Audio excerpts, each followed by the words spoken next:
computador. Ok. Então, muito bom dia.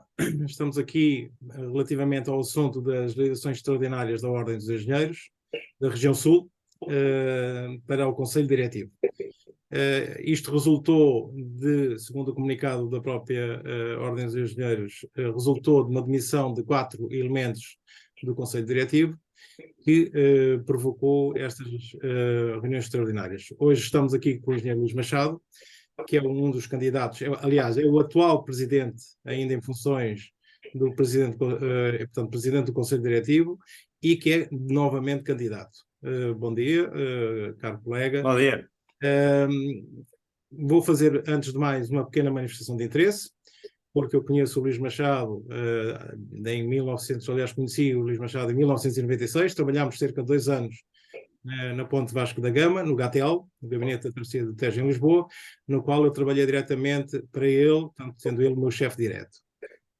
Posto isto, queria, no fim de contas, apresentar um pouquinho daquilo que eu sei do Luís Machado, que é engenheiro civil, foi aquilo que eu consegui obter de informação aí nas redes, que foi formado em 1974, teve formação em 1974, tem uma pós-graduação em gestão do imobiliário da Universidade Católica, é especialista em direção e gestão de construção e é conselheiro da Ordem dos Engenheiros. Trabalhou na Brisa de 1991 a 2001, primeiro como diretor adjunto de administração e depois como vice-presidente. Foi vogal do GATEL na Ponte Vasco da Gama entre 91 e 98. Foi presidente das Águas de Portugal e da EPAL entre 2001 e 2004. Vogal do Conselho de Administração do Banco Interatlântico entre 2008 e 2014. Administrador da Caixa de Gestão de Ativos, da Caixa de Depósitos entre 2014 e 2018. Presidente do Colégio Nacional de Engenharia Civil da Ordem dos Engenheiros entre 2019 e 2020 e desde 2020 é o Presidente do Conselho Diretivo da Região Sul. Há aqui um hiato de 1904 a 1991 que eu não consegui perceber o que é que fez, mas também penso que não será importante nesta fase entendermos. Posto isto, se não se importa, vamos primeiro logo à pergunta fundamental, que é porquê que os 4 elementos que se demitiram. Bem, bom dia. Primeiro que nada, um agradecimento por esta conversa, que é mais uma conversa, e relevar aquilo que é o trabalho que o Joaquim Almeida tem feito no sentido de ter uma intervenção cívica esclarecedora, que quantas vezes não existe e, portanto, é muitíssimo importante que haja colegas nossos, particularmente colegas nossos que estão bem mais dentro das questões que se põem à engenharia do que terceiros a fazê-lo. Mas, de qualquer forma, este tipo de esclarecimentos são esclarecimentos absolutamente essenciais para a classe dos engenheiros.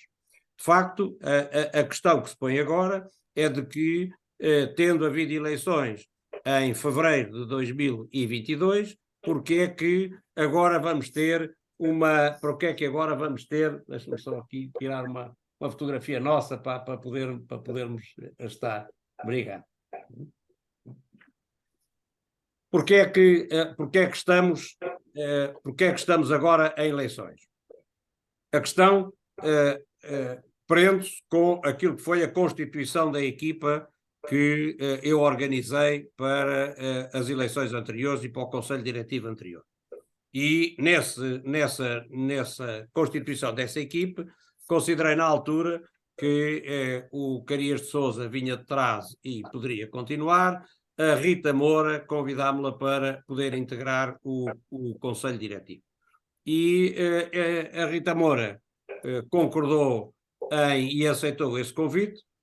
Não sabia que ela estava com um compromisso para outras funções na lista opositora na altura para bastonário do Fernando Almeida Santos, e o que é certo é que, de facto, foi candidata connosco e integrou o Conselho Diretivo anterior. Mais tarde percebi exatamente qual é que era o objetivo que tinha para essa atividade.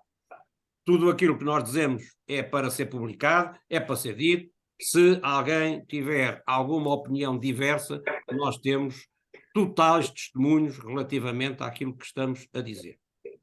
A ideia que a Rita Moura tinha era de poder vir a ser uma futura bastonária da Ordem dos Engenheiros. Legítimo, absolutamente legítimo.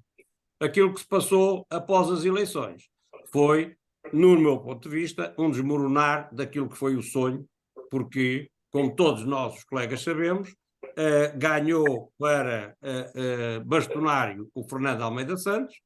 Na região sul ganhei eu próprio a lista que eu patrocinava, não estando na mesma estrutura daquilo que era a candidatura do Fernando Almeida Santos. No norte também ganhou o Bento Aires numa candidatura que era independente na altura.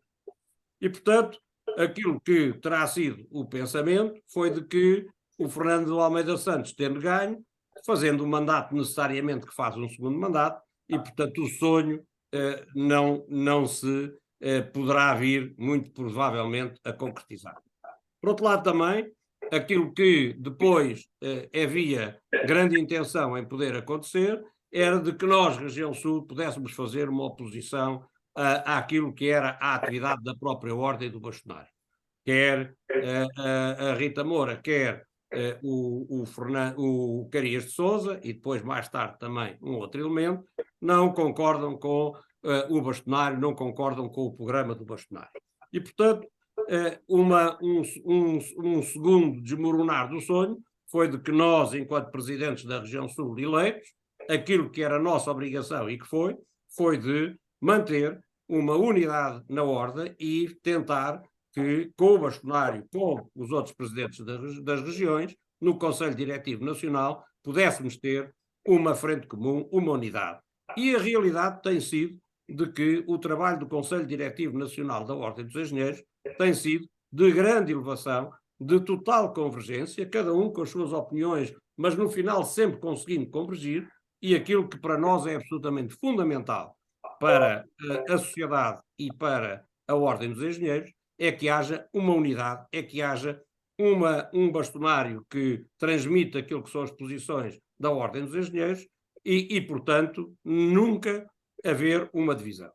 São estas as situações. O Carias de Sousa tem, de repente, uma ambição pessoal grande também de poder ocupar determinados lugares.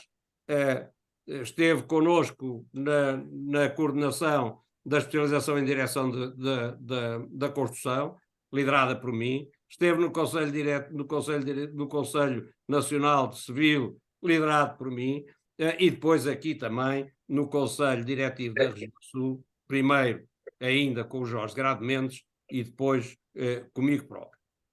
Portanto, aquilo que se passou foi de que um conjunto de colegas decidiram renunciar ao mandato para se candidatarem às funções de presidente, vogal, tesoureiro, do que fosse na região sul, e depois também irem para o próprio Conselho Diretivo Nacional, constituindo, no meu ponto de vista, aquilo que não é as obrigações de órgãos eleitos na ordem, que é de estarem ao serviço da ordem e não ao serviço de outros interesses. Essa é a minha vida ao longo de todo de mais de quase 50 anos de atividade profissional, respondo por mim próprio, com trabalho feito em equipa, trabalho feito com colegas que são absolutamente essenciais em todos os trabalhos, porque as obras não se fazem, os empreendimentos não se concretizam sem equipa. Equipas que não precisam de ser grandes, e o Joaquim Almeida sabe isso, não precisam de ser grandes, têm que ser com pessoas competentes, com pessoas leais, com pessoas que vestem a camisola, trabalham, e isso é que é absolutamente essencial. Quem não for, tiver estas características, de facto, tem dificuldades. Quem tem estas características consegue, de facto, fazer um trabalho fantástico, como nós temos conseguido concretizar ao longo de muito tempo. Estas são as razões únicas que, do meu ponto de vista, podem estar no fundamento de termos agora eleições. Quais são, e isso é importante, quais são os argumentos que são utilizados? Os argumentos que são utilizados, é bom que se fique claro, são únicos, de que eu tenho, e é isso que é muito dito, que eu tenho uma atitude mais autocrática. Ora bem, quem responde por isso não sou eu. Quem responde por isso é todo um passado de concretizações, mas é também quem acompanhou no Conselho Diretivo e que lá continua, que questionou abertamente os 4 membros que renunciaram, numa renúncia coletiva, que eu muito francamente não sei o que é uma renúncia coletiva. Para mim, renúncias são renúncias pessoais, são renúncias únicas, não são renúncias coletivas.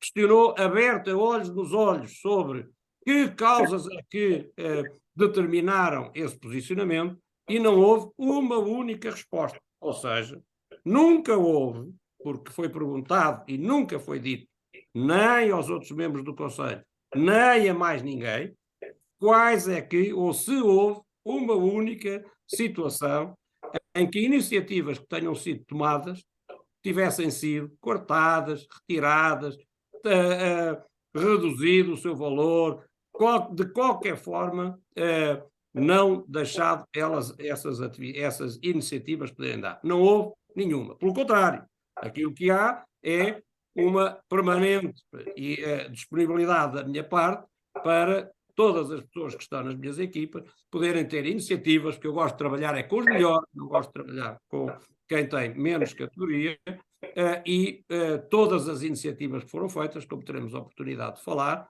foram sempre incentivadas por mim, e nunca houve nenhuma outra restrição, fosse de que natureza fosse, quer pessoal, quer dos colaboradores da própria Região Sul. Portanto, estamos aqui perante uma situação, deixa só acabar, uma situação que em 86 anos da Ordem dos Engenheiros nunca aconteceu, que é de alguém renunciar para se atirar para o mesmo mandato. Luís Machado, eu percebo isso, é a sua justificação, como é óbvio, ouvirei a do António Carias de Sousa. De qualquer forma, na apresentação que ele faz publicamente do programa dele, realmente ele acaba por o acusar indiretamente ao dizer que não se fala com autocracias nem com decisões unilaterais, mostrando que no fim de contas, ou dando a indiciar que no fim de contas não tinham um trabalho de equipa tão forte ou tão coeso como está agora a afirmar. Há uma coisa que eu, no fim de contas, em termos de presença e de visibilidade, eu posso dizer que nas redes digitais, seja sociais ou profissionais, na realidade o que eu tenho visto é o engenheiro Luís Machado. Não tenho visto o resto da equipe. Não sei se isso poderá dizer alguma coisa, ou seja, Luís Machado aparece muitas vezes, aparece em muitas situações, o resto da equipe não aparece. Pronto, mas isso é a função da liderança também.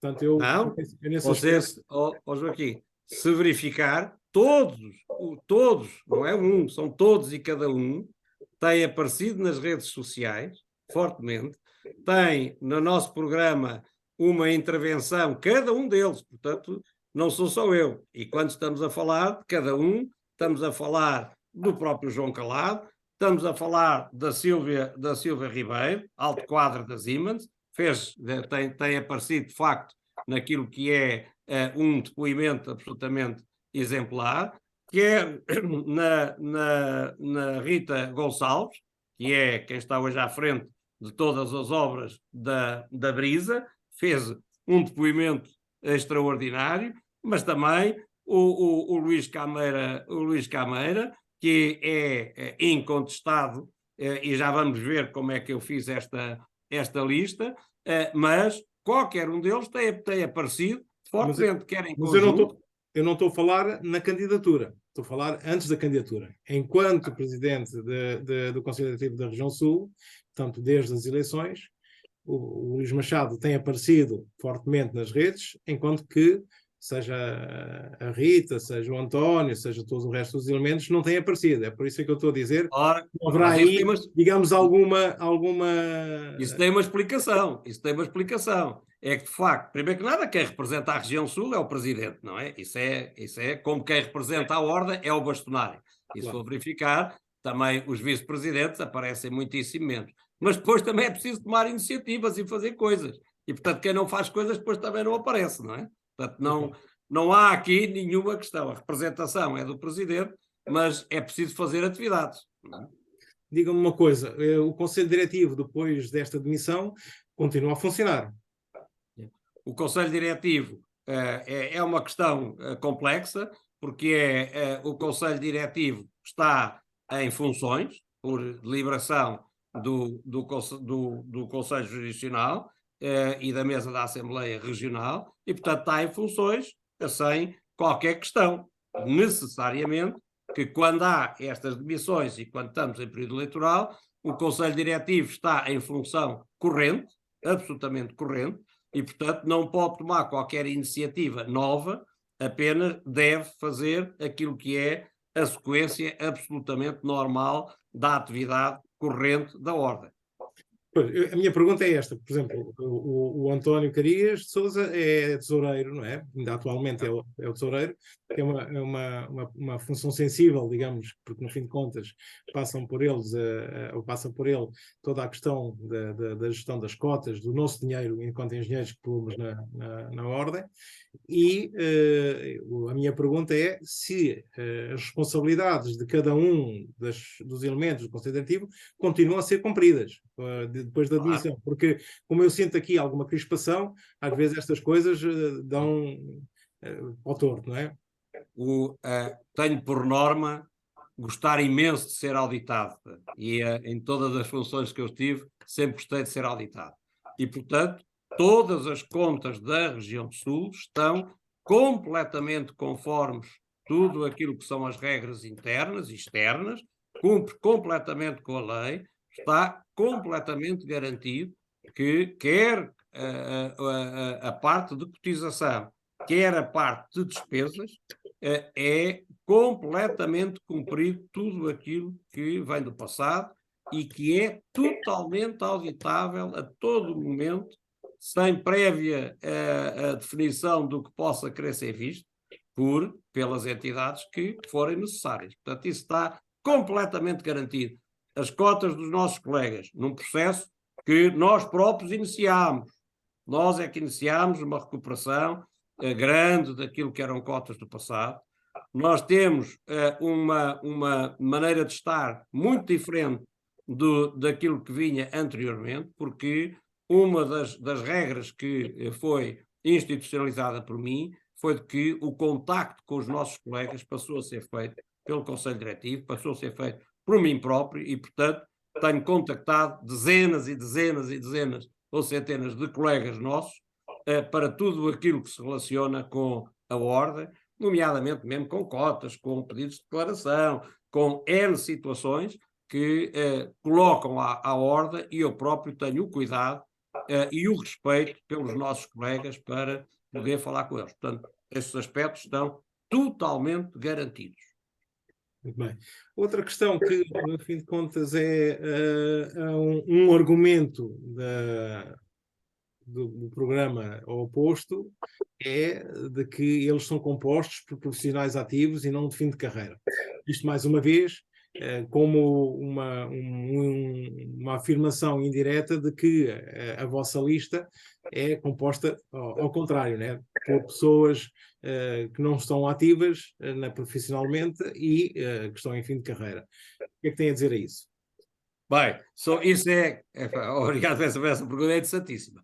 De facto, quem tem na nossa lista a coordenadora dos jovens engenheiros, mais jovem é absolutamente impossível, não é? E de um dinamismo, a Célia Pedro, de um dinamismo extraordinário, com uma relação grande com o bastonário também, porque o bastonário foi sempre o grande dinamizador do grupo de jovens engenheiros e nós também participámos muito nessa atividade.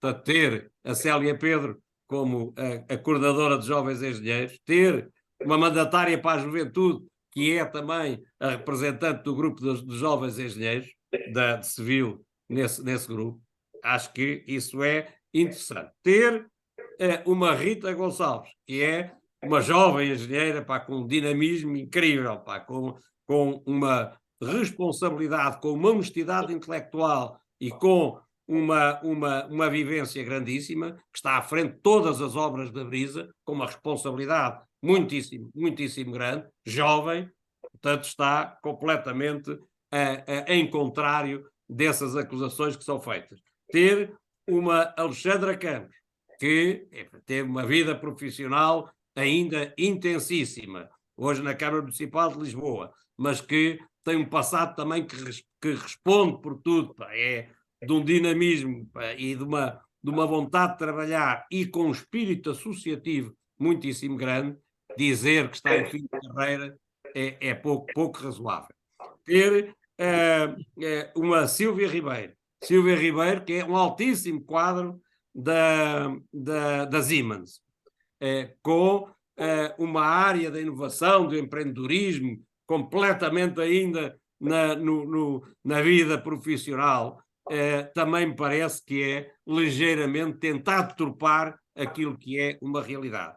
E depois ter um João Calado, que professor para termos também a componente do ensino e da universidade, que é uma pessoa que tem um currículo extraordinário e que não está propriamente a pôr os chinelos de quarto como vida profissional. Tem ainda muita vida profissional para andar.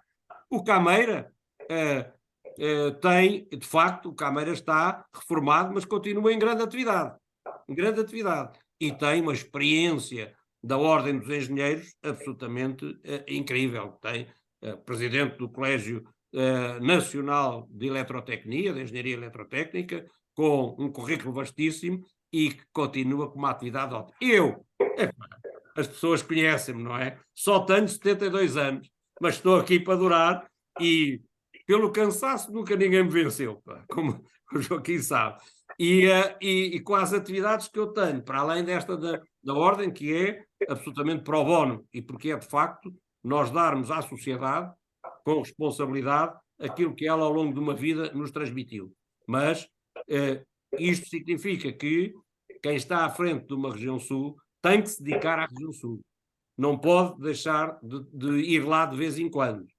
E, portanto, vamos ver se alguém disser uma coisa dessas, quanto é que é o tempo que eu disponho para estar à frente da região sul, que são todos os dias várias horas, e não tenho problemas nenhuns disso, porque consigo compatibilizar tudo. Eu tenho regras, como sabem, nomeadamente de quanto mais coisas tem para fazer, mais tempo tem para se fazer as coisas.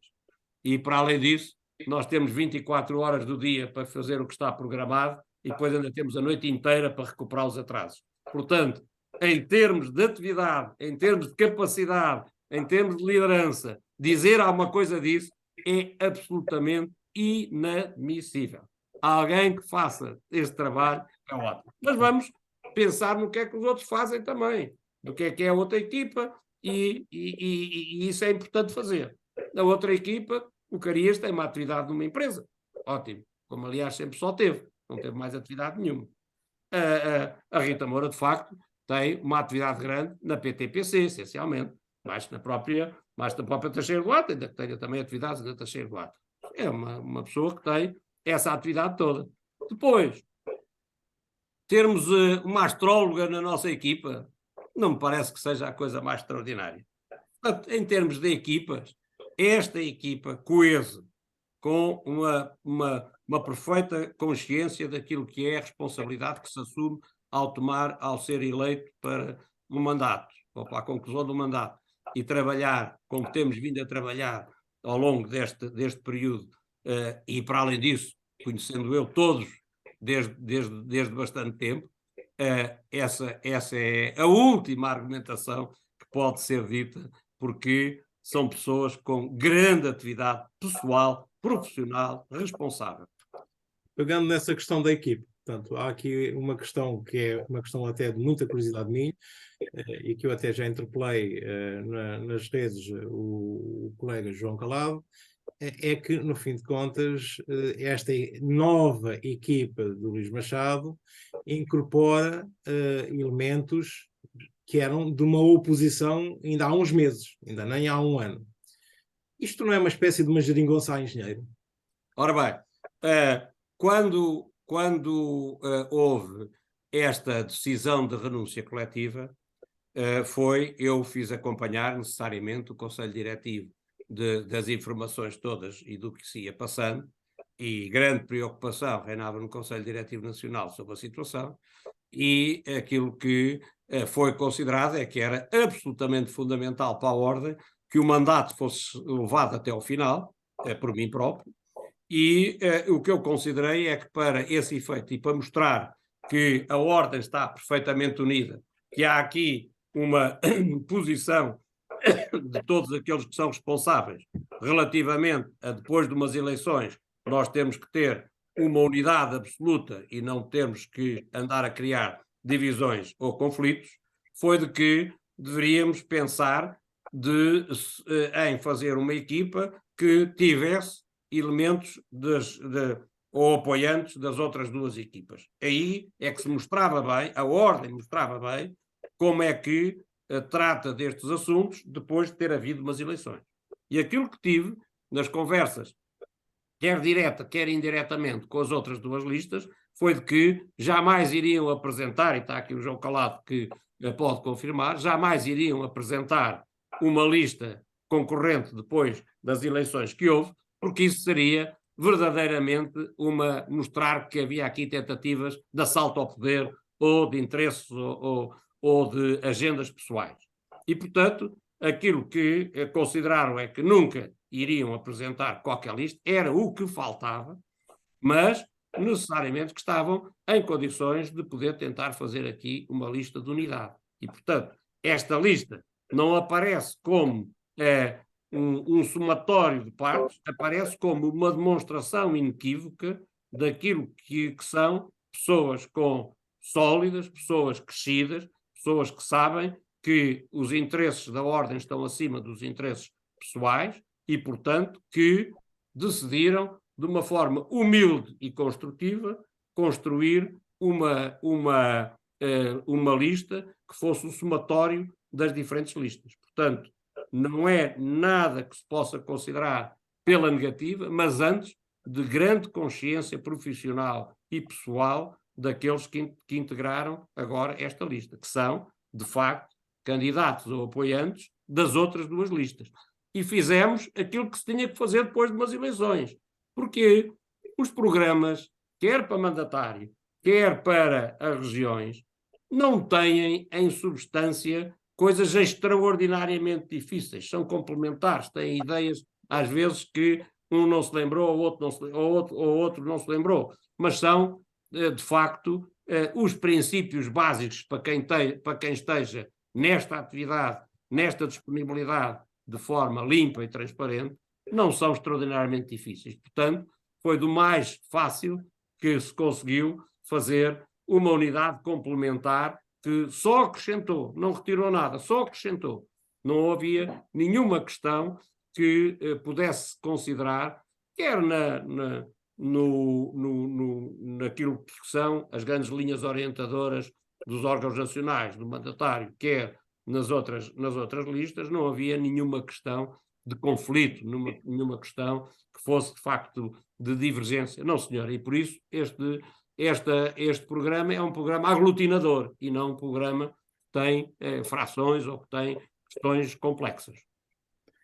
Certo. Então vamos agora à questão que é os programas são para ser cumpridos. O Luís Machado está, desde, se não me engano, desde 2019 em funções diversas na Ordem. Penso que inicialmente no Colégio de Engenharia Civil, depois passou para Presidente da Região Sul em 2020, não é? Teve sempre um programa, tem sempre esse espírito de liderança que eu conheço, portanto eu presumo que haja concretização, porque não haja dúvida que a melhor forma de mostrar que a sua candidatura tem validade é mostrar o trabalho feito.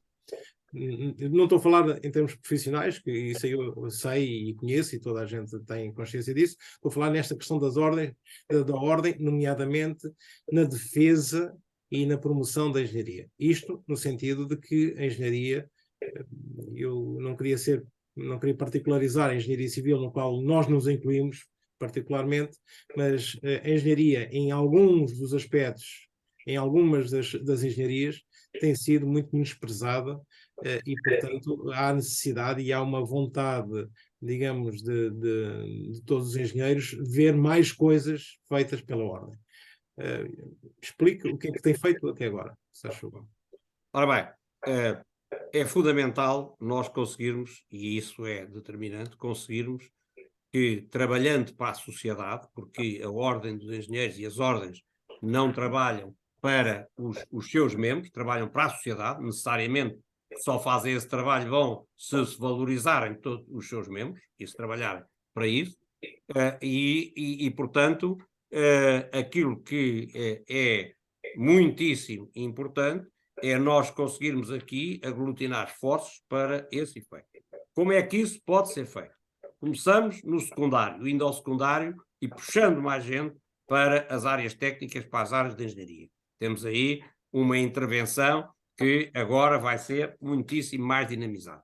Temos um outro programa, que é um programa a seguir nas universidades, de criar embaixadores nas universidades para poderem, de facto, desde esse momento, criarem o espírito associativo e poderem vir para a nossa ordem profissional e dar a sua grande colaboração. Este projeto foi um projeto que foi altamente estudado e já com antecedentes de alguma experiência pela Sílvia Ribeiro e que foi boicotado de ser posto em prática ao nível do Conselho Diretivo Regional. Estamos a dizer claramente, para que não haja dúvidas, e se houver algum aspecto que suscite alguma dúvida, a Silva Ribeiro é a primeira a ter todo o prazer em explicar aquilo que fez e foi muito, e aquilo que depois lhe foi impedido de dar continuidade. Esse projeto é um projeto que vai ser continuado e parece-nos que é uma experiência, primeiro piloto e depois difundida, que vamos fazer. Temos apoio também interno dentro das próprias universidades, com os contactos que o João Calado tem, com os contactos próprios que eu também tenho, com os contactos que a Silva Ribeiro também tem, e, portanto, queremos criar um movimento dentro das faculdades para que o espírito associativo possa aumentar e trazer mais profissionais para a nossa associação. Depois temos um outro aspecto, já agora ao nível da ordem, que é a questão da lei das associações profissionais e de como é que esta lei, que, como sabemos, é complexa do ponto de vista mesmo político, porque há aqui, no nosso entendimento, na versão mais atualizada que está para ser aprovada, uma grande tentativa de governamentalização das ordens, não muito da Ordem dos Engenheiros, mas nós temos que tentar alavancar aquilo que é a versão que possa vir a ser aprovada no interesse dos nossos engenheiros e da sociedade. Como é que isso faz? Faz com a mobilização das diferentes especialidades para a criação das listas de atos de engenharia, porque a maneira de nós promovermos os engenheiros será através de criação de atos de engenharia, que fiquem, de facto, consignados quem pode fazer o quê e quem tem que ter formação adequada para fazer o quê. Nós temos bem especificado em diplomas legais, particularmente aquilo que são atos de engenharia na área de civil, também na área de eletrotecnia, na área de mecânica e nas outras especialidades temos menos atos de engenharia que estão consignados. É fundamental que consigamos, e esse trabalho é um trabalho que está a ser feito, patrocinado pelo bastonário e pelo Conselho Diretivo, no sentido de agora, com a reformulação dos estatutos, que vai ser obrigatória por força da aplicação dos dispositivos da Lei das Associações Profissionais, é fundamental que todos os colégios, como irão trabalhar e já estão a trabalhar, façam, de facto, propostas de podermos integrar atos de engenharia que fiquem consignados na lei e depois, cada vez mais, conseguir que quer atividades que só devam ter a sua execução através de engenheiros séniores, quer atividades que só possam ter através de engenheiros que tenham as especializações, possam ser consignados que que são quem pode executar esses atos.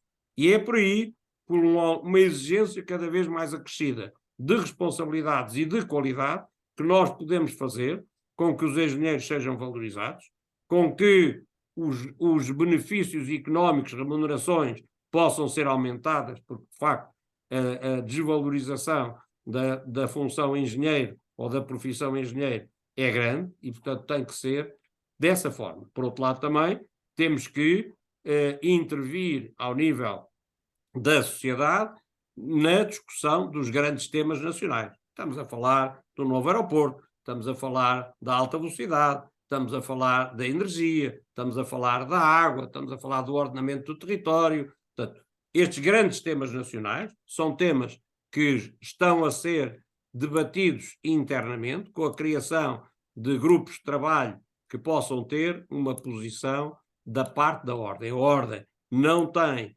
que decidir ou que orientar determinadas políticas. Aquilo que tem é que, do ponto de vista técnico, dar o aporte técnico sobre estes grandes projetos e fazer com que essas questões técnicas tenham o peso necessário para que as decisões possam ser decisões devidamente fundamentadas. Outra área onde temos que entrar, e cada vez mais, é na área da comunicação e da digitalização. A comunicação ainda não tem tido um papel muito forte na Ordem dos Engenheiros. Estamos a preparar uma área de comunicação com apoio interno maior e principalmente também com apoio externo, para que a Ordem dos Engenheiros, sem entrar na área sindical, possa ter uma visualização externa e a sociedade a perceber-se daquilo que são as vantagens. Nós somos uma profissão de confiança pública, tudo aquilo que fazemos, todas as especialidades são requeridas ou são consideradas pelas populações como estando bem feitas, mas não chega a assumirem que essas coisas estão bem feitas sem depois transmitir ou dar a quem as fez a necessária valorização por esse trabalho. Portanto, aí, naquilo que é a formação contínua, num trabalho que vamos intensificar fortemente com os colégios regionais e com as delegações distritais. Neste último período dos 12 meses, só conseguimos fazer uma única reunião com os colégios regionais e com as delegações distritais. Muito mal.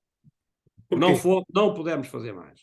Vamos conseguir fazer reuniões muito periódicas com os colégios regionais, com as delegações distritais, que são determinantes na disseminação da informação para aqueles que estão mais distantes de Lisboa, e num relacionamento muito mais denso entre os colégios regionais e os colégios nacionais.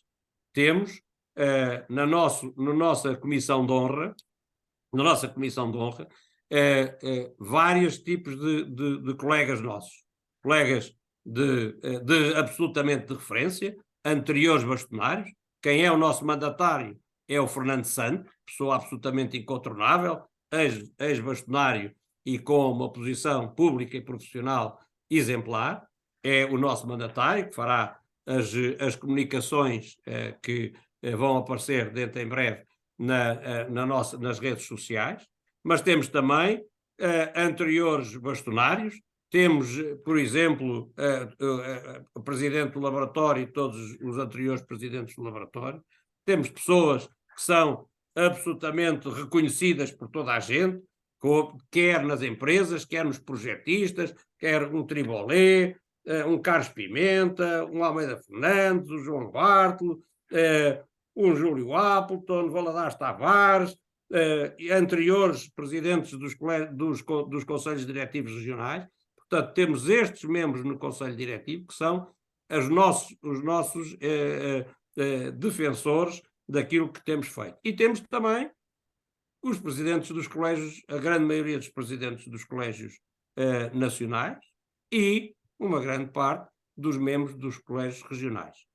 Não temos, na nossa Comissão de Honra, mais nomes, porque não se justificaria, e porque alguns dos presidentes dos colégios nacionais e dos colégios regionais com a nossa absoluta compreensão, consideramos que, por diferentes suscetibilidades e por diferentes aspectos, não deveriam poder estar aqui listados. Mas é só por isso. Mas na nossa lista até fizemos na parte publicada, fizemos uma separação entre colégios regionais e colégios nacionais, em que cada um deles está em nome pessoal, não está a representar o colégio, é importante que seja dita, mas fizemos alguma separação para que quem fosse menos atento pudesse perceber, e inteligente, pudesse perceber o que é que são cada um dos 3 grupos que estão na nossa Comissão de Honra. Portanto, estão aqui um conjunto diversificado de áreas de intervenção que vão ser altamente dinamizadas, porque, contrariamente àquilo que se passou no processo anterior ou no colégio anterior, não temos dúvidas que cada um dos membros que aqui hoje vão constituir este Conselho Diretivo tem propostas de iniciativas para avançarem, e venham elas, porque aquilo que nós pedimos ao Conselho anterior e que não tivemos, infelizmente, resposta, com honrosas exceções, foi uma interligação grande com os colégios regionais, uma interligação grande com as delegações, iniciativas para podermos avançar, porque aquilo que nós temos como metodologia de trabalho, e quem sabe, e quem trabalha comigo à séria e é competente, não tem dúvidas disso, é só vir a ideias, porque eu ando sempre a correr mais à frente que os outros, e portanto eu só estou a puxar e a empurrar todas as ideias que temos. E qualquer um destes elementos deste Conselho está fortemente empenhado em ter ideias e em concretizá-las. Eu percebi que existe aqui muitas promessas, existe muito substrato, existem muitos recursos, mas a minha pergunta essencial era o que é que se concretizou desde a altura em que entrou na ordem, ou seja, o que é que conseguiu levar das suas ideias a que seja implementado e que já dê frutos. Portanto, já estamos a falar de no mínimo 2 anos como o Presidente do Conselho Diretivo e 1 ano ou qualquer coisa assim como Presidente do Colégio de Engenharia Civil. Uhum. Muito bem. Ora bem, dentro da região sul, aquilo que se conseguiu e que está hoje já muito consolidado foi uma reestruturação interna, em que, como eu já referi, as questões de relacionamento com os membros passaram a ser feitas por mim. Temos neste momento um controle de gestão absolutamente montado, tudo aquilo que não existia, tudo aquilo que são questões postas na área jurídica, e são todas as semanas há uma quantidade de pedidos de colegas nossos, é impressionante como não se pensa nisto, mas existe. Neste momento há um controle total, todos os membros todos os colegas que pedem questões ou sugestões ou opiniões do ponto de vista jurídico e não só, são respondidos. Neste momento não há nenhuma questão que se tenha colocada que não tenha tido uma resposta. O prazo médio de resposta é de 4 dias. Questões que são colocadas ao provedor, todas estão respondidas, todas estão sem nenhuma reclamação. É impressionante, porque todos os processos estão resolvidos. A questão das declarações que são pedidas à região sul, passaram a ter uma responsabilização muito grande. Aquilo que herdámos foi de que jovens licenciados com 3 anos, como sabemos, e portanto N1, era-lhes passada automaticamente uma declaração em que podiam fazer direção de obra, que podiam fazer fiscalização ou podiam fazer direção de projeto até à classe 6, inadmissível. Isso foi completamente alterado. Estamos a trabalhar junto dos nossos colegas das delegações e dos colégios regionais para incentivá-los a fazerem ações de formação, visitas, lançamentos de livros, webinars. Todas as semanas temos, e isso está a ser incentivado e vai ser muito mais incentivado.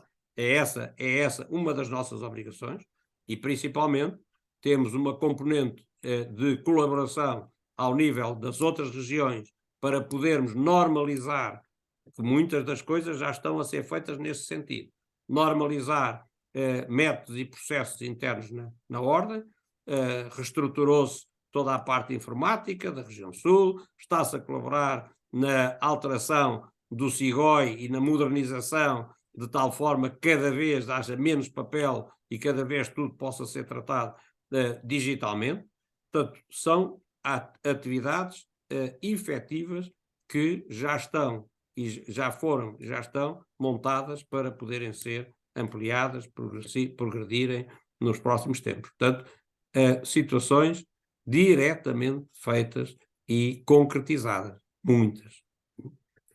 Também fizemos uma outra coisa, podem alguns vangloriar-se, mas vangloriam-se à vontade, que é a recuperação de cotas em atraso. Tínhamos um nível de cotas em atraso muitíssimo grande, tínhamos uma relação que não estava devidamente organizada administrativamente e, contrariamente àquilo que era pretendido, que era pôr processos em conselho disciplinar, nomeadamente para aqueles que têm mais de 70 anos, que muitos deles já estão reformados e, como nós sabemos, quem atingir 70 anos em termos estatutários, a cota passa para metade, e se estiver reformado, deixa de pagar cotas sem deixar de usufruir todos os benefícios e regalias dos membros da Ordem efetivos.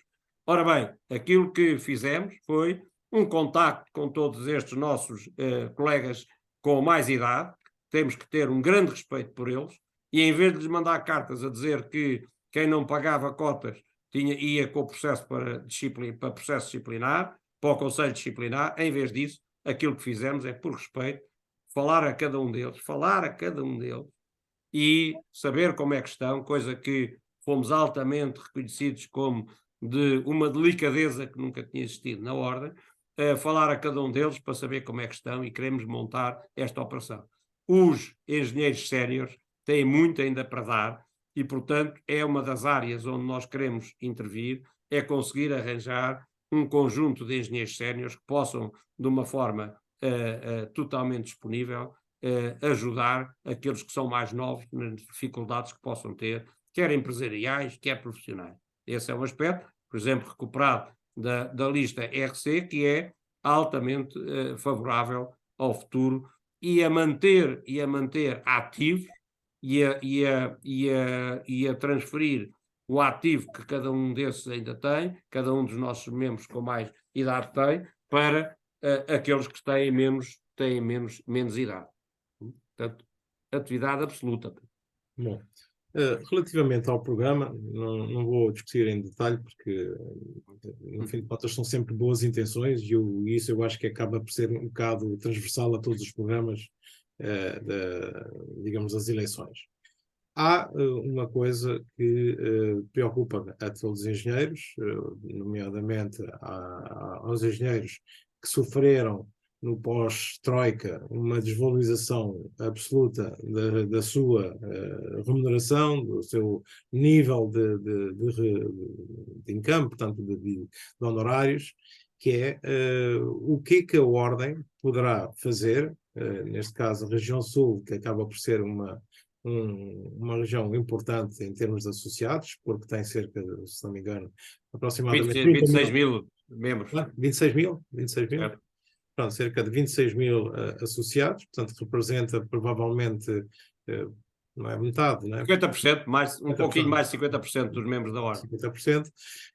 O que é que se pretende fazer em concreto para melhorar isso? Tendo em atenção, como aquilo que disse, que muitas das engenharias não têm regulação, portanto, os atos da engenharia não estão definidos e que são feitos hoje em dia por muitas pessoas que não são da profissão, portanto, acabam por ser um desrespeito para os profissionais que estudaram e que têm essa especialização, seja engenharia informática, engenharia agrónoma, etc., não é?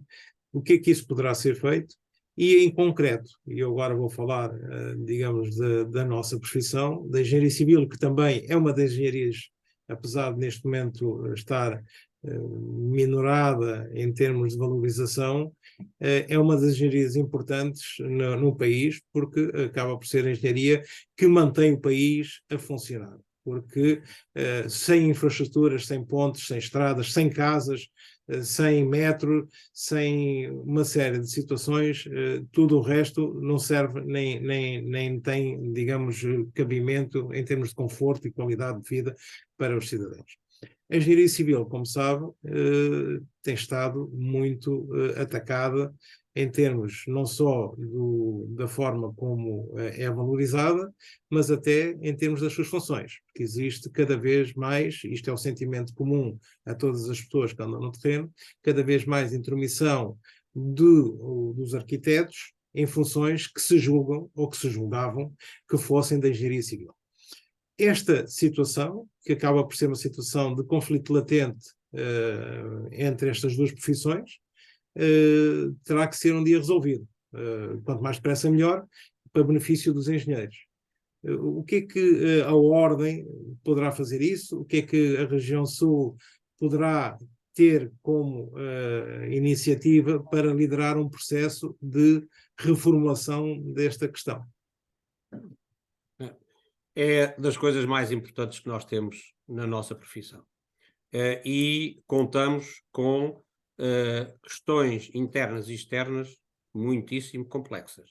Nós sabemos que, ao nível europeu, cada vez mais está a haver a tentativa e a orientação de desregular as profissões, o que é péssimo, particularmente no pós-Bolonha e naquilo que atualmente está a ser uma linha de orientação do ensino, em que um licenciado numa matéria que nada tem a ver com as engenharias, depois a seguir, tendencialmente, pode vir a fazer um mestrado em engenharia e, portanto, sem as bases que fundamentam um bom trabalho em engenharia.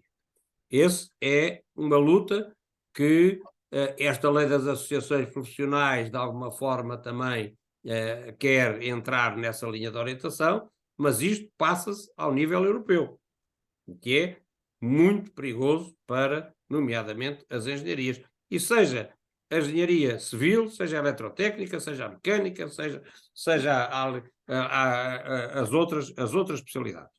Nós, por um lado, criámos agora, numa modernização que já não havia há muitíssimos anos na Ordem, mais 4 especialidades, 5 especialidades, não é? Biomédicas, as aeroespaciais, as alimentares, a gestão industrial e uma outra agregadora daquelas que ficam sem uma especificidade maior, portanto, da parte da segurança, nomeadamente a parte da qualidade e segurança.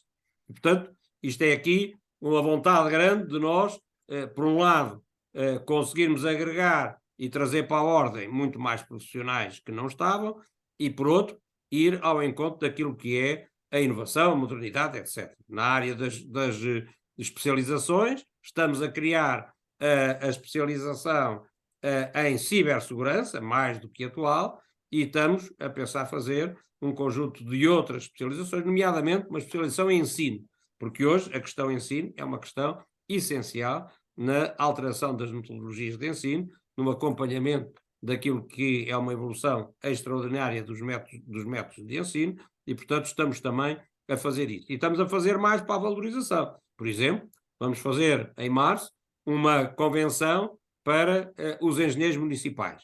Consideramos que quer na função pública, quer nas autarquias, a desvalorização das classes técnicas dos engenheiros é muito grande e, portanto, temos que mostrar como é que os engenheiros, nomeadamente também os arquitetos, como é que os engenheiros podem e têm capacidade para dar muito mais orientações positivas e apoio naquilo que é a gestão autárquica e daquilo que é a gestão da administração pública central. Portanto, isso acontece. Temos aqui uma questão, é que com a redução drástica daquilo que foram as ondas de engenharia que aconteceram nos últimos anos, de facto, hoje, para aquilo que é a responsabilidade de um país em conseguir fazer os investimentos do Portugal 2030, do Portugal 2020 ainda, Portugal 2030 e do PRR, nós temos um problema real de qualificação e quantificação de pessoas, de técnicos, para poderem fazer estes investimentos todos. Estamos perfeitamente cientes disso. E sentimos que outras classes profissionais, nomeadamente a arquitetura, e nós não somos nada de poder ou misturar ou considerar que os arquitetos estão contra os engenheiros, não tem que ser assim, somos complementares numa área e noutra. Agora, estamos a sentir de facto que há uma tentativa, até porque não haverá falta de arquitetos como há de engenheiros, temos que garantir que a parte da engenharia, daquilo que é absolutamente essencial, é só realizada por engenheiros. E por isso temos que incentivar a entrada de mais engenheiros para as universidades e temos que valorizar aqueles que existem. Como disse, estão neste momento a serem feitas os estudos relativamente a propostas de atos de engenharia das diferentes especialidades, porque é através dos atos de engenharia e da exigência de qualidade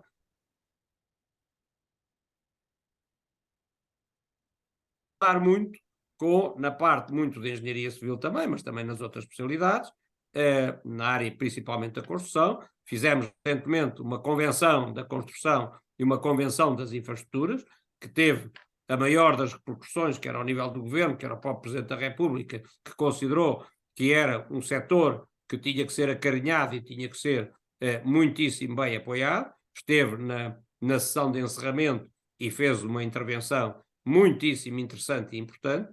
Portanto, aquilo que nós temos que fazer é mostrar como a engenharia é fundamental, fazer com que a parte toda da administração, lutamos muito com isso, que as adjudicações das grandes obras ou das pequenas obras não podem ser feitas simplesmente por análise do valor do preço e adjudicação mais baixa. Isso é uma luta absolutamente determinante para a mudança da qualidade. Temos agora um desafio muito grande com a questão da concessão-construção, que está a crescer muito incentivada, essencialmente para conseguir vir a ter os investimentos do PRR e do Portugal 2030 concretizados em tempo útil, mas essa solução de concessão-construção, se não for atuada ou implementada com uma pormenorização e uma separação entre aquilo que é o projeto e aquilo que é a obra, e se não for acompanhada de uma consciencialização de que não é o preço mais baixo que pode vir a traduzir-se na melhor obra ou no melhor empreendimento, isso é determinante. O que temos atualmente é que em concursos quem são os nossos colegas que têm que apreciar, se não propuserem a adjudicação ao preço mais baixo, independentemente daquilo que representam a qualidade dessas propostas, são logo taxados com carimbos negativos. Ora bem, é isso que tem que ser diferente. Como é que se faz? Faz separando a apreciação técnica da apreciação financeira. Como fizemos na Ponte Vasta Gama, se recordam, que é, primeiro que nada, analisamos exclusivamente a questão técnica e só passamos para a análise financeira depois de estabilizadas soluções técnicas que sejam razoáveis.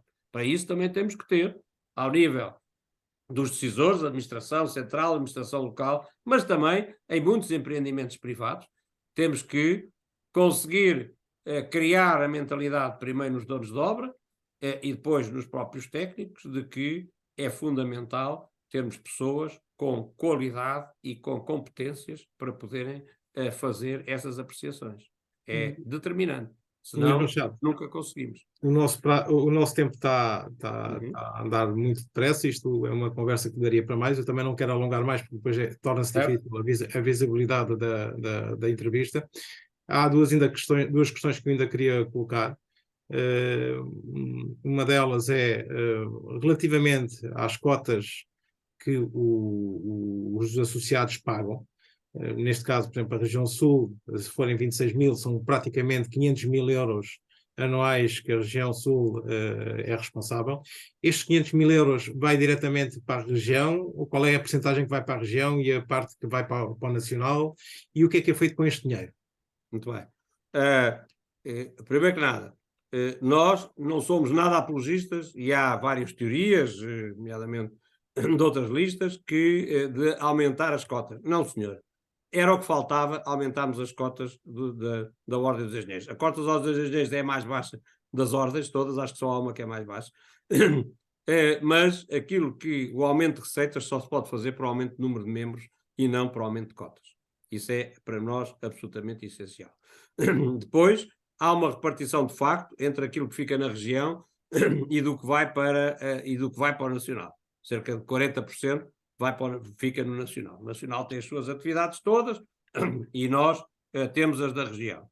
E aqui não queremos ter limitações na aplicação daquilo que são os recursos da região sul, em tudo o que puder ser, com parcimónia, com muita cautela, porque nós não estamos a gerir o nosso dinheiro, estamos a gerir o dinheiro dos membros, e, portanto, tudo aquilo que for de benefício para os nossos membros, não temos restrições nessa matéria.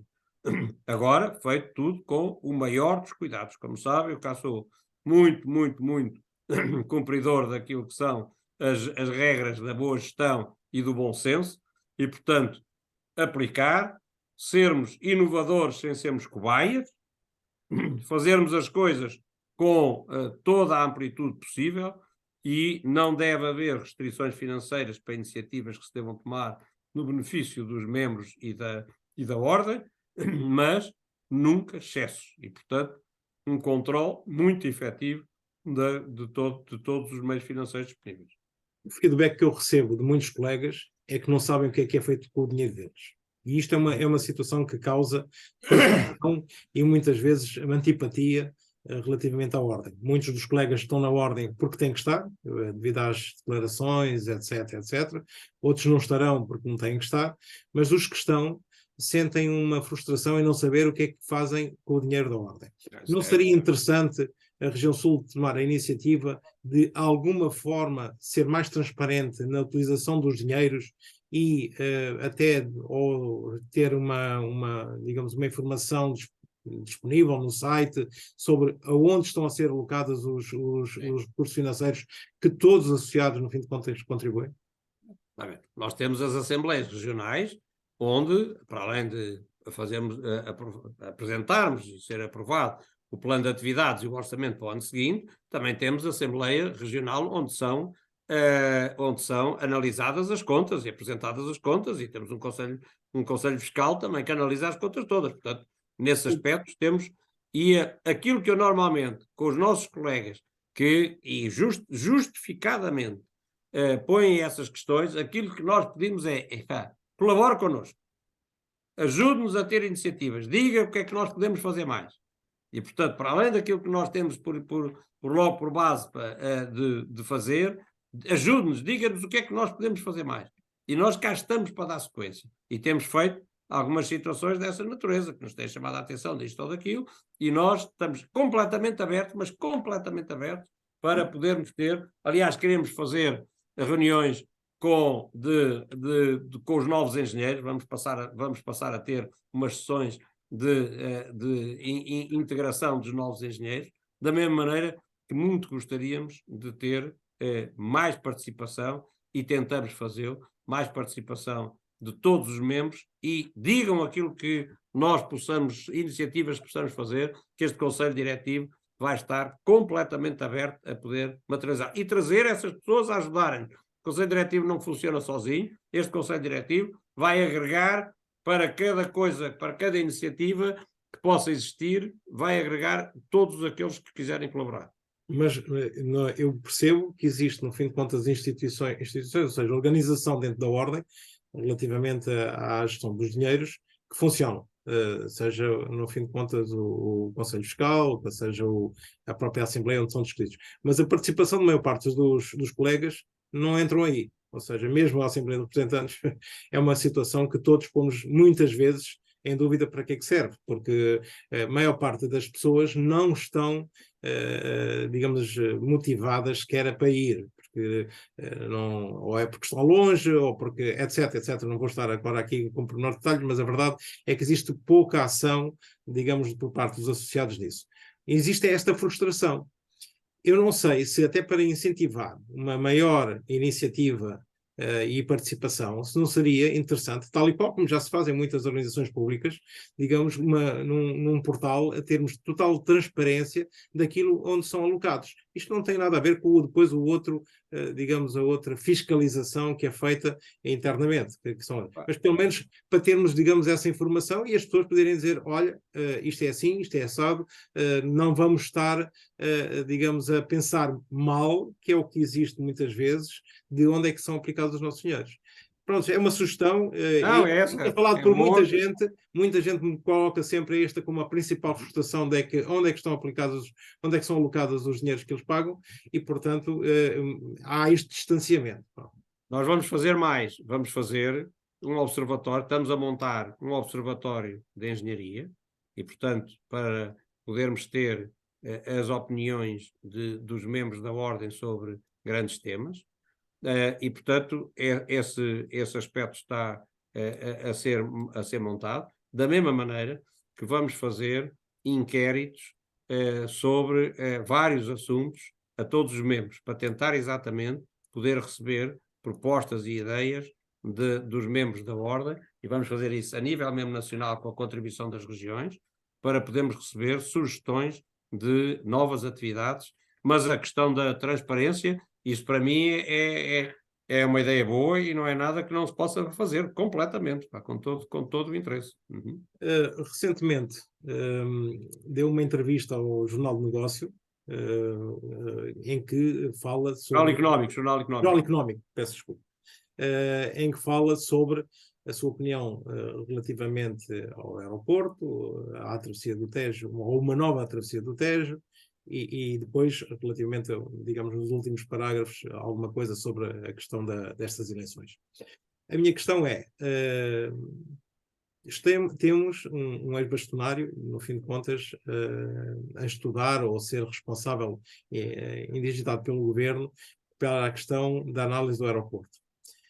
Estar a dar estas opiniões enquanto representante da Ordem dos Engenheiros, que é a sua função atual, estar a dar esta opinião fora do âmbito desta situação, não lhe pareceu assim um lobby, digamos, uma pressão ou uma informação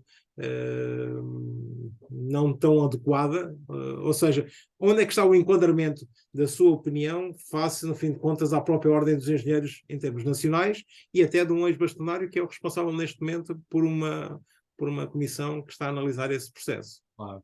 Ora bem, lendo aquilo que foi escrito, está bem claro lá o enquadramento. O enquadramento é de que a Ordem dos Engenheiros, como ali não diz o contrário, a Ordem dos Engenheiros, a única posição que tem, formal, é de que não considera que deve haver um aeroporto dual. De resto, e ficou lá bem escrito na entrevista, se lermos, que a Ordem dos Engenheiros aquilo que faz, e fez um fórum sobre o novo aeroporto, e eu intervi fortemente nisso, é de dizer quais é que são os aspectos positivos e os aspectos negativos de cada uma das soluções que estão em estudo e não influenciar no sentido de dizer que deve ser esta ou deve ser aquela. As conclusões cada um tira, mas é muito importante, e isso temos feito, de dizer o que consideramos. Depois sabe como é que são os títulos dos jornais, não é? Que até não saiu mal de maneira nenhuma.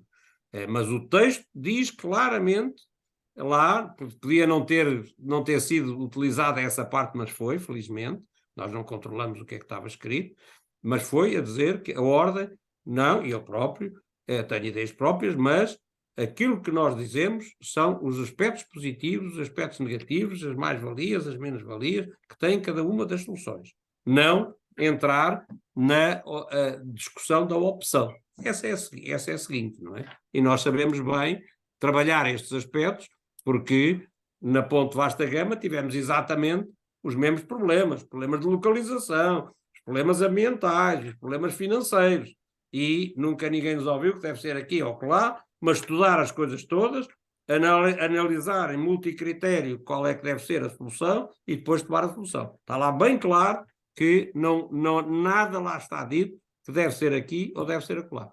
Mas a sua entrevista foi concertada com o engenheiro Mineiro Aires e com o engenheiro Fernando Almeida Santos? Não precisa de ser concertada, nós temos independência total e somos suficientemente responsáveis para saber o que é que andamos a dizer. E estamos coordenados, necessariamente que quando se fala no aeroporto pode-se utilizar logo de outras formas. Mas, por causa disso, é que cada vez que se fala no aeroporto eu tive o cuidado de dizer aqueles pormenores todos, que é para não haver dúvidas nenhumas. Última questão, e que eu já lhe pus pessoalmente, mas quero pôr isto aqui publicamente, porque várias pessoas também acabam por me falar sobre isso. O Luís Machado tem ambições de ser bastonário um dia? O Luís Machado tem ambições de não ser bastonário. Eu considero que a minha maneira de estar e de ser posso ser muitíssimo mais útil como Presidente da Região Sul. E deixar para o bastonário as funções que estão adstritas. Esse problema pôs nestas eleições passadas, houve muitas pressões, houve muitos interesses em que eu me pudesse candidatar, e aquilo que eu disse desde o primeiro momento é que a minha decisão era de não me candidatar a bastonário da Ordem. Não sei o que é o futuro, mas para já e decidi isso, disse-o ao Fernando Almeida Santos, sempre que ele estava também com essa dúvida, disse-o sempre claramente que eu não me iria candidatar e eu sou responsável, penso pela minha cabeça e tomo as minhas decisões, e quando tomo as minhas decisões elas são depois seguidas. E acho que considero que posso fazer um papel melhor no interesse da Ordem, aqui na direção como Presidente da Região Sul, de que como bastonário. Muito obrigado, agradeço-lhe esta disponibilidade de termos esta conversa. Agradeço e, olha, votos de sucesso para as eleições. Não tenho dúvidas, não tenho. Com tudo aquilo que nós dissemos. João, há alguma questão que eu tenha falhado para o que deva ser melhor dito ou não? Não, mas está tudo dito. Está bem. Ótimo, obrigado. Okay. Joaquim, um grande abraço, pá. Continuação. Epá, o trabalho que faz é absolutamente essencial. Se nós tivéssemos mais colegas que tivessem este serviço cívico que é de difundir as coisas, epá, nós engenheiros estávamos muito mais avançados. Não tenho dúvidas absolutamente nenhuma. E temos que o fazer. Pá. Uma pequena comparticipação. É o que é possível. Não, está bem. Houvesse vários a fazer essas comparticipações e estávamos muito melhor. Certamente que este trabalho irá permitir que os colegas que vão votar votem de uma forma mais informada. É essa a ideia. Epá, e nós somos muitas vezes polémicos nas coisas que dizemos, como sabemos, mas é assim é que o mundo rola. Pá. É assim é que o mundo rola. Isso faz parte da vida, não é? Epá, o pior que se pode dizer de um tipo é um gajo porreiro, não é? Exato. Desgraçado esse gajo. Agora... Quando é um gajo porreiro não está a fazer nada de útil. E o Joaquim sabe bem. De facto, eu sou um tipo de loucura de trabalhar, não é? Eu não houve uma altura que tinha a responsabilidade da Ponte Vasta Gama toda e a responsabilidade da Brisa toda, não é? E o que é certo é que apareceram feitas em tempo, com qualidade, e conseguimos, foi um desafio que nós tivemos todos, e o Joaquim também connosco, um desafio do caraças, mas o que é certo é que as coisas fizeram e estão bem feitas, e deixou-se as coisas com qualidade, que é importante, e com custos controlados. Nós fizemos auditorias à minha atividade, por exemplo, fiz uma auditoria a mais de 100 km de autoestrada, em projeto, expropriações e em construção, e o desvio relativamente ao orçamento inicial foi de 2%. Impressionante, não é? 2%. Por uma entidade externa, completamente externa. Agora, isto foi de luta, de luta. Mas é assim, temos que fazer. Tenho muito tempo para descansar quando puser os pés para a frente. Agora, pá, ainda não. Ok? Muito obrigado mais uma vez. Até à próxima. Joaquim, um grande abraço. Pá. Bom dia. Nós é que temos que estar agradecidos por esta participação. Pá. E é a nossa obrigação toda fazê-lo. Pá. Só que poucos fazem. Pá. Poucos fazem. Essa é que é. Um grande abraço. Pá. Um abraço. Obrigado. Até breve. Até logo.